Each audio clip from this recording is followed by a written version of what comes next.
Good day everyone, and welcome back to my channel. I am just outside taking some fresh air and taking a little walk, a little break, while baby JJ is watching his dad cut some wood. So I decided to take some time and catch up with you guys a little bit. Last week we had some wood chips delivered. We were looking for wood chips to start our garden. This was the wood chips that was delivered to us last week. We had a local tree surgeon come and drop this off here. And we thought, since he's a tree surgeon, he might need some place to offload, just bits of the trees that they don't want anymore. So TK had asked him for these wood chips, and he decided to call us again because he had some more wood chips to drop off today. So we have some more wood chips on this side, and it was all free.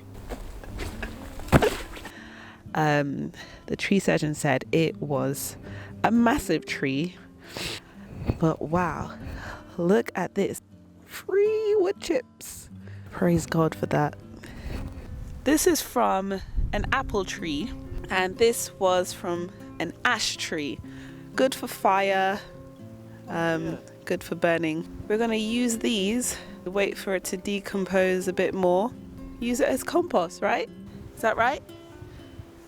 This is how we want the mulch pile to look like, the wood chip pile. We needed to decompose to this stage, this dark colored stage, compared to what it is now. It's got a long way to go. We had a bit of a casualty this morning.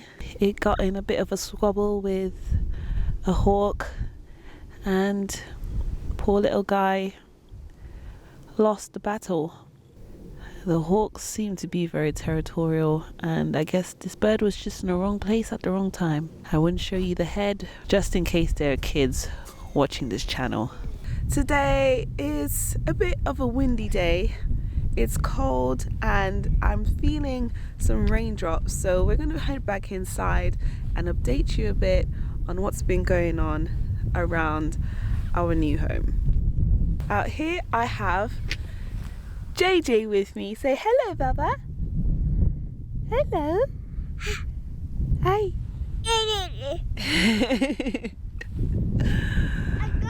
Yeah. We were just cutting up some wood, weren't we? Well, you were cutting up some wood while I was watching, cheering you on, being a supportive wife and that. Are you finished chopping the wood now? Yeah? Right, let's head inside.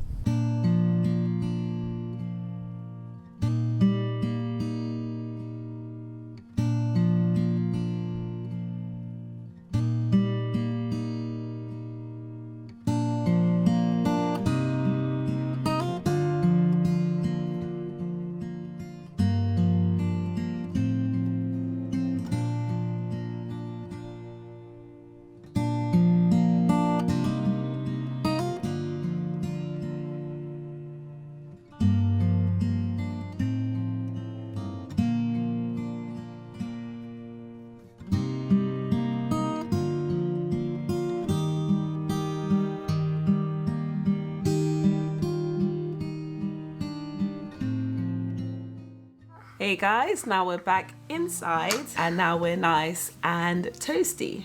Aren't we, baby? So it's been about 2 months since we've left the city and moved to the countryside, and there has been so much to do around the house. We still have 1.5 room left to unpack. We recently got a shed that was given to us for free, and my husband is still in the process of erecting it. It's almost finished.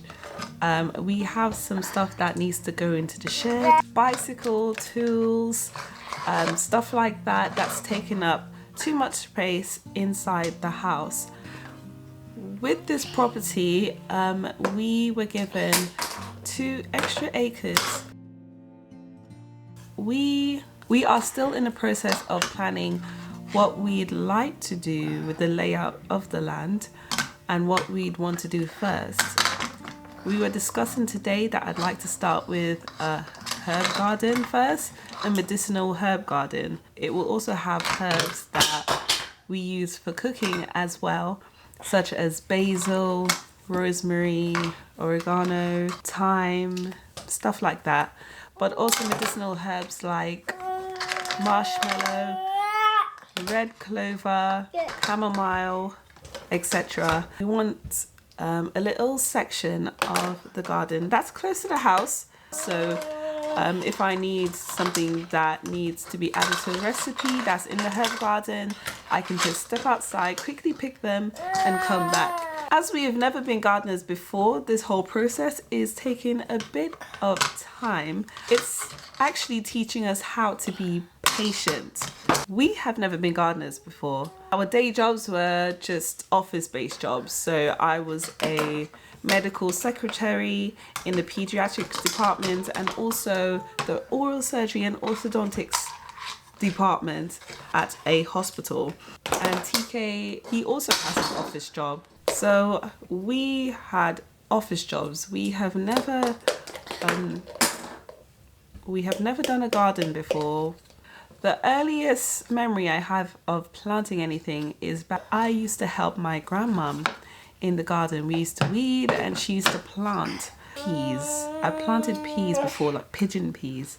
Oh, actually, no, I've just remembered. I actually, 2 years ago when I went to visit my parents back in the Caribbean, they have also moved to the countryside and they are cultivating the land, and we were helping them clear up the land and also plant some crops like cassava, peas, etc. and things like that. That's the only kind of experience that we've had planting anything and growing anything. This whole experience is so new to us. We are excited about learning so many different things. We have so many ideas that we wish to bring to the land in order to help the community around us and also ourselves, like character building, etc. So far, these 2 months living here in the country has been a blessing. We had made friends at a convention that we attended a few months ago, which was last year, and they live in Scotland.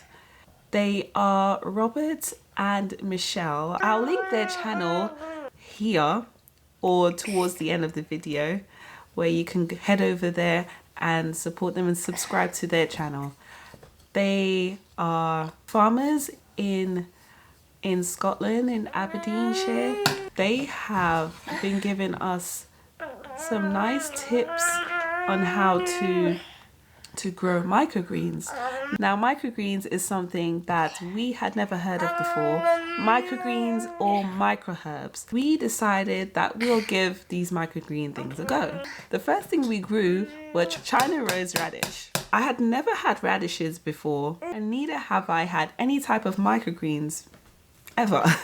The radishes turned out quite well. They grew super quick. We had some lentil soup and we sprinkled some radish inside the soup and it was just divine. It tastes so good. Next, we decided to grow some broccoli. The broccoli didn't turn out as good as the radish. We figured out that we had planted too many seeds in one tray. So when they were trying to grow, it was just too compact in the tray. If we think about it, it's like a little forest for these little plants. So if it doesn't have much room for air to circulate, mold starts to develop. And that's what happened with 3 of our trays that we had sown with broccoli microgreens. We had managed to harvest half a tray of broccoli microgreens that was mold free. So at least not everything was lost, so we praise God for that. We have also decided to plant some green pea shoots, microgreens as well. That's what we have been doing. We also have the sprouts that we have started for about 3 days now. It's now Sunday and we had put the seeds in that jar on Friday to soak for 12 hours. The next day we decided to empty it out and give it a nice rinse and empty out that water again so that mold doesn't form. So we have to do this every 12 hours for 2 to 5 days. There on the counter is where we have left it to sit for the excess water to drip out, and then we can harvest it from the jar and eat in salads, in sandwiches, etc. If you would like me to do a video on how I grew my microgreens, put a comment down below. And if you want me to do a video on sprouting, put your comments down below and I will make sure to do a detailed video on how to do it step by step for you, and hopefully you can start doing it wherever you are at the time. You might not be in the countryside yet, you might still be in the city. Microgreens is something that you can still grow. It's been a humongous amount of information that we have been learning, and we're so grateful for the friends that we've made, for the tips that they've shared. We've been enjoying it so far. We do not miss where we were in the city at all. We are loving the fresh air, the clean fresh air for that matter, the sunshine, the lovely walks we can take and the scenery that's surrounding. It's more quiet. That is all I have to update you on, and as things progress I will be sure to make videos letting you know where we are in starting the garden and also the rest of the farm as well. So until next time, I'll see you guys in my next video. God bless and have a great day. Bye guys.